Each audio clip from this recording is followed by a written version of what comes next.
Meus irmãos e minhas irmãs, o sexto domingo do tempo comum, e durante todo esse tempo comum, nós somos chamados, como já dissemos aqui várias vezes, a conhecer Jesus para segui-lo, e segui-lo para conhecê-lo.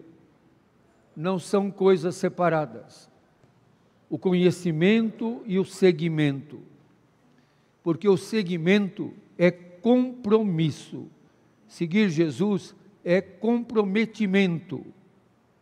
E é preciso conhecer a sua proposta. A proposta de Jesus, e isso os biblistas todos têm muito claro, a proposta de Jesus é o reinado de Deus. Lucas chama e fala o reino de Deus. Mateus, que também tem as bem-aventuranças, fala do reino dos céus. Mas não é para depois. O reinado de Deus não é o além. O reinado de Deus começa aqui. Nós rezamos todos os dias: venha a nós o vosso reino, seja feita a vossa vontade. Qual é a vontade de Deus? É o seu reinado. Jesus nos mostra a vontade de Deus. Tem gente que se diz dono da vontade de Deus, e eles que dizem: eu sei qual é a vontade de Deus. Todos nós sabemos qual é a vontade de Deus. A vontade de Deus é que alguns passem fome ou que todos tenham o que comer. Qual é a vontade de Deus? Nós sabemos. A vontade de Deus é que todos tenham condições dignas de vida ou só alguns? Todos. Tem aqueles que Deus não se importa? Não, Deus se importa com todos e todas. E não quer ninguém abandonado. Nós sabemos. Está escrito no nosso coração. É só olharmos para Jesus, nós sabemos. Jesus não é elitista. Jesus não propõe a meritocracia. Jesus não diz só quem merece. Jesus se volta para todos os que necessitam. É só olharmos para Jesus, nós saberemos o que é que Deus quer. Porque Jesus é a vontade de Deus manifestada. Jesus mostra para nós o que Deus quer, o que Deus sonha, o que Deus pensa. É só olhar para Ele. E todos sabemos, é só perguntar: Jesus morava nos palácios ou andava com os pobres? Como é? Pois é. Jesus destruía alguém ou libertava, salvava, protegia? Então nós sabemos. Não é segredo para ninguém. Ninguém pode dizer: eu não sei o que Jesus quer. Nós sabemos, e o Evangelho é tão concreto. Quando o povo que está com fome, o que é que Jesus diz? Vão trabalhar, vagabundo. É isso que Jesus fala? O que Jesus faz? Partilha o pão para todos. E Jesus não fala: só tem pão para quem é bonzinho, quem é aqui da minha turma. Quem não é, fica para lá. Jesus faz isso? Não. Ele partilha o pão para todos. Eu acho lindo aquele trecho do Evangelho que Jesus cura a mulher que está com hemorragia, que toca no manto de Jesus, e que depois vai na casa onde encontra a menina que está morta, e Jesus diz: ela não morreu, ela está adormecida. E ele pega na mão da menina, levanta a menina e diz: Talita cum, que na língua de Jesus quer dizer: menina, levanta. E qual a primeira coisa que Jesus faz? Fala para o pai e para a mãe: dá comida para ela. Jesus não fala: agora vamos fazer aqui um programa, um podcast sobre o que eu fiz, para todo mundo saber, ou agora vamos fazer isso, vamos fazer aquilo. Não, o que Jesus faz? dá comida para ela. A sensibilidade de Jesus é impressionante. Ele pergunta para os discípulos: onde esse povo que está com fome vai comer? Os próprios discípulos dizem: a gente não tem dinheiro para comprar comida para eles. Fala para cada um e se virar. E Jesus diz: dai-vos vós mesmos de comer. Por isso que esse trecho do Evangelho de hoje, do capítulo 6 de Lucas, nós deveríamos de memorizar. A multidão chegou, os discípulos de Jesus estavam lá, uma grande multidão, e Jesus diz: bem-aventurados vós, os pobres, aqueles que não buscam segurança no poder, aqueles que não buscam segurança no ter, bem-aventurados os que confiam em Deus, que estão empobrecidos do poder, empobrecidos das riquezas do mundo. Aliás, esses dias eu estou relendo um livro muito antigo que chama-se A Utilidade do Inútil. E tem um capítulo desse livro, A Utilidade do Inútil, que fala da Ilha da Utopia, escrito por São Tomás Moros. E eles desprezavam tanto a riqueza, sabe o que eles faziam com o ouro? Quem leu a Utopia vai saber. O que eles faziam com o ouro? Pinicos. Para mostrar o desprezo pelo ouro, eles faziam de ouro, o ouro era destinado para fazer pinicos. Você gostou dessa, né, Carlos? O ouro e a prata eram destinados às coisas mais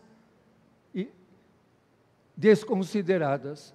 Então faziam do ouro os pinicos.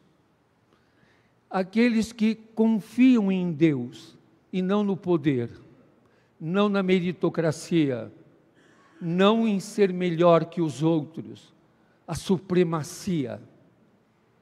Nós estamos voltando a tudo isso, a meritocracia, a supremacia étnica, a supremacia nacionalista. Por isso Jesus diz: porque vosso é o reino. Por quê? O reino de Deus é outra lógica, é outra ordem. É uma ordem que pode ser considerada, nesse sistema, a desordem. Aliás, um grande amigo teólogo, que foi meu professor, o padre Comblan, ele dizia: o amor é a desordem. Porque o amor é ilógico. Não tem lógica. Amar os moradores de rua, defender os presos, defender e proteger os privados de liberdade, não permitir a tortura. Nós estamos chegando num momento em que a tortura passa a ser legítima,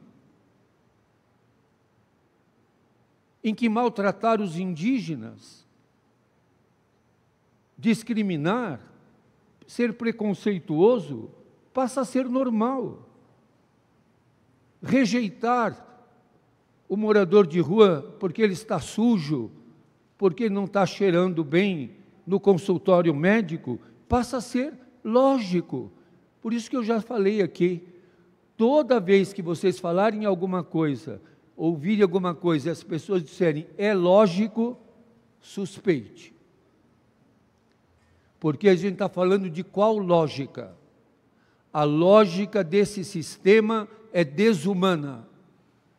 E isso não é originalidade minha. O Papa Francisco diz isso na exortação apostólica Evangelii Gaudium. Esse sistema é desumano. Por isso que o reino é daqueles que não entram nessa lógica. Bem-aventurados os que tendes fome, porque serão saciados.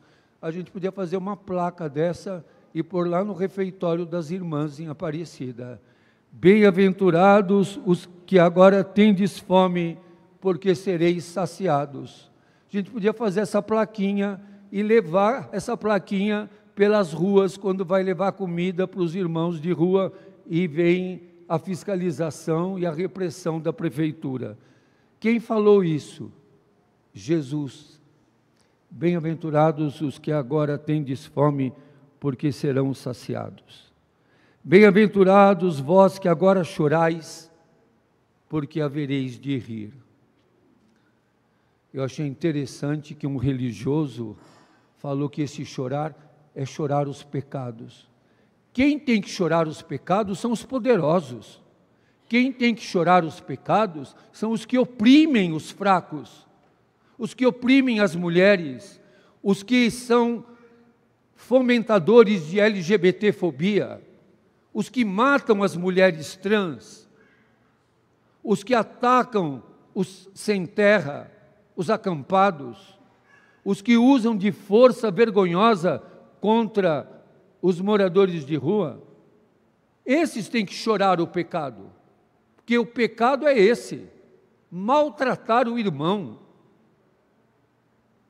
maltratar o indefeso, não levar em conta os que estão enlouquecidos. Esse sistema que nós vivemos é enlouquecedor, vai enlouquecendo as pessoas. Bem-aventurados sereis quando os homens vos odiarem, vos expulsarem, vos insultarem e amaldiçoarem o vosso nome por causa de mim. Não é fácil, não, ser insultado, ser maltratado, manipulado de todo jeito, porque não aceitam o amor. Só podemos amar aqueles que o sistema quer. E os que o sistema não quer e que descartou, têm que ser odiados. E quando você faz um discurso, uma reflexão, como essa que nós estamos fazendo, logo aparece, às vezes aparece até no comentário da transmissão da missa, padre comunista, padre herege, e outros nomes que eu não posso falar. São os insultos que chegam. Eu recebo também no Instagram. O que mais aparece é lá, herege. E quando eu vou ver quem é que falou isso, são pessoas piedosíssimas, são os mais religiosos, e todos eles têm no seu Instagram uma frase em latim. Eles não sabem nem qual é a quinta declinação do latim, mas põe lá uma frase em latim. Por isso eu também já disse que daqui em diante eu só aceito críticas em latim. Daqui a pouco só vou aceitar críticas em grego. Mas é uma tática. Quando você não quer discutir a questão, você desqualifica o interlocutor. Essa é uma tática que esses neofascistas usam, usando da religião e usando toda forma de opressão. Por isso Jesus diz: bem-aventurados quando tratarem você assim, porque foi assim que trataram os profetas. Lucas fala 4 bem-aventuranças.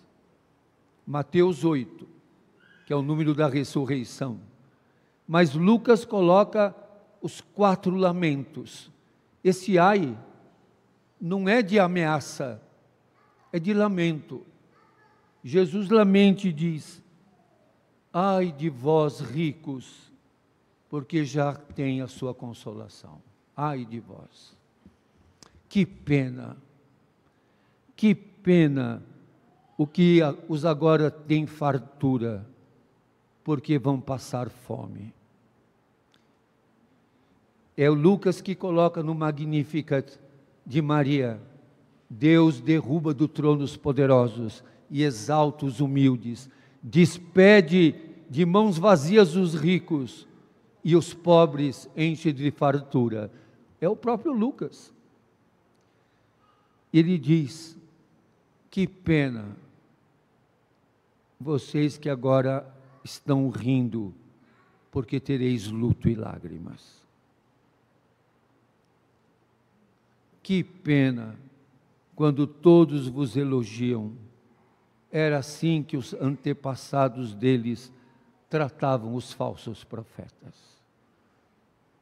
Ai, que pena, porque não foram capazes de entender o reino, não foram capazes de entender a nova ordem social, a nova ordem que não oprime, que não causa a desigualdade.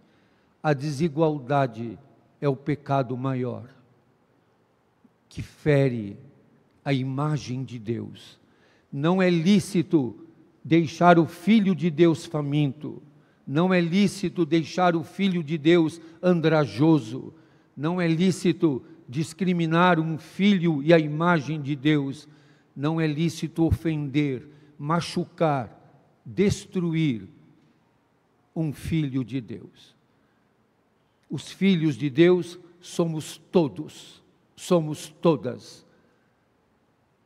A filiação divina não é reconhecimento nosso, é Deus que nos fez assim, seus filhos e suas filhas. Sejamos capazes de, nas dificuldades, nas contradições, nas provações, em tudo aquilo que temos que viver diariamente, às vezes sendo oprimidos por aqueles que dizem que falam em nome de Deus. Só quem fala em nome de Deus é Jesus. Jesus é o Verbo de Deus. Amém.